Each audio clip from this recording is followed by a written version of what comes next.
Please be seated. Good morning. It's good to see you all here this morning. So last week, I was called to the Tomball Regional Hospital where I volunteer as an on-call chaplain. A woman, maybe in her 60s, was lying there in great weakness and was likely dying.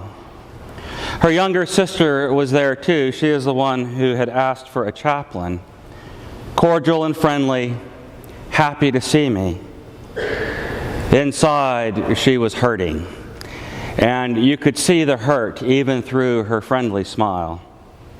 I listened as the nurse described the care the woman was receiving and how they were treating the infection. And honestly, the nurse sounded quite hopeful. But as I listened to her sister, I got a much different sense. So I said to her, "It sounds to me like you and the nurse are on the opposite ends of hope." "There is no hope," she said. "There is no hope." When someone is hurting, sometimes what they want to hear is that someone else has noticed and is with them in their pain. So as we talked about her sister, she broke down and said, "I know you're not supposed to question God, and I know that God has a plan, but she's one of the good ones. She should not be here. I do not understand." Somewhere along the line, the church has sent a message about God, that He's ego-sensitive and has made pain and sorrow a part of His plan. So we shouldn't dare question God, and really, we shouldn't even be sad because whatever God is doing, it's going to work out. I see it over and over again. Someone is experiencing sorrow, mourning, doubts, and even anger. And on top of all of that, we pile on guilt and shame. I know you're not supposed to question God. Jesus said, "Blessed are those who mourn." And of course, He's not saying, "Oh, it is so great to be sad, you're going to love it." No. What He is saying is that it is okay to be sad. It is okay to be angry. It is okay to be poor in spirit and to cry out to God, "Why is this happening?" Have you ever been hungry or thirsty? And I mean really hungry or really thirsty? I'm not sure that I ever have. I'm pretty sure my entire life has been spent in reasonably close proximity to an endless supply of food and water. But from what I hear, hunger and thirst, real hunger and real thirst, are quite terrible. To hunger and thirst for righteousness is not just to want things to be right. It is suffering under the tyranny of oppression with deep longing and burning desire for justice. Jesus is talking to a crowd who has experienced hunger, thirst, poverty, and mourning. He looks them right in the face and says, "Blessed are you." Not because hunger, thirst, and mourning are blessings in and of themselves, but because the kingdom of heaven has come for the poorest in spirit. And out of the lowest part of our lives, there will rise greatness, comfort, satisfaction, and mercy. But these beatitudes of Jesus, these blessings, do more than just give us permission. They do more than give us hope. They bring us good news.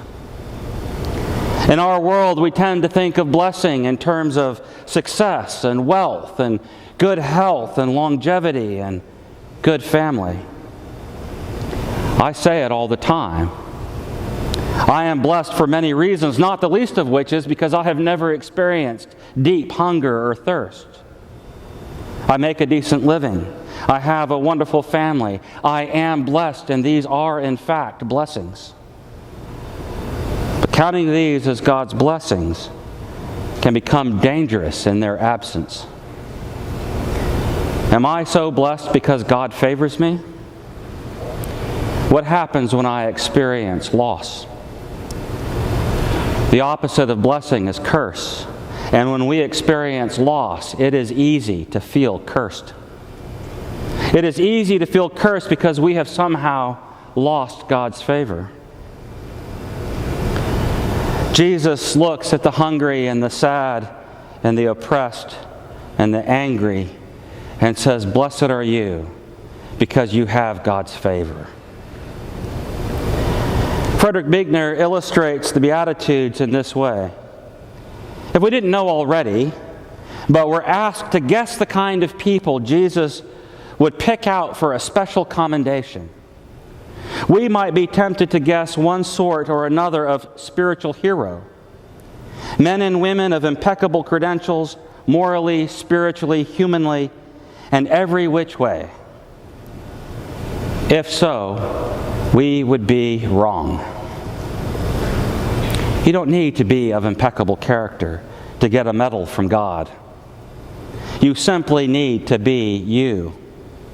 With all your frailty, with your doubts, with your uncertainty, with your sadness and your poorness in spirit. Not pure, but pure in heart, even when the rest of you is defiled by sin. Not full of peace, but seeking peace where you can. Not righteous, but longing for righteousness despite your own shortcomings. And this is good news, that while we were still sinners, Christ died for us. That while we were still sinners, God said there is something there worth dying for. And that is very good news indeed. As foolish as it may seem, it is in our frailty, weakness, and sinfulness that God comes to us and says, "You are worth it." God chose what was foolish in the world to shame the wise. God chose what was weak to shame the strong.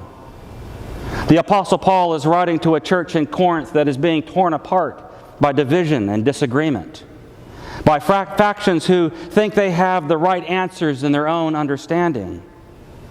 How often do we do the exact same thing? How often do we puff up in our own self-righteousness and rest in our wisdom that we've got it right and they've got it wrong?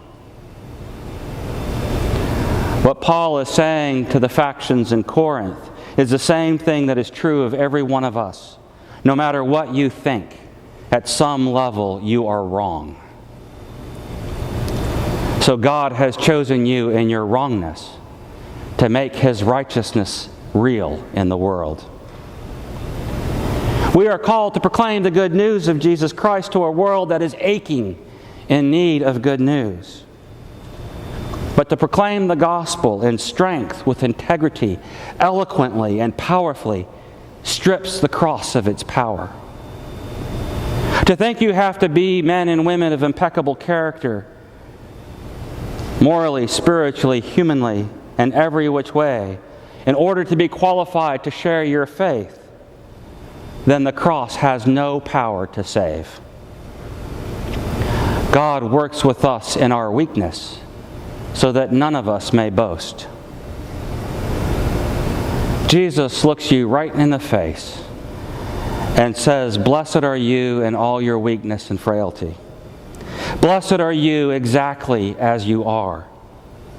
Now go and share that blessing with the world. You need be no one else to do so." Amen.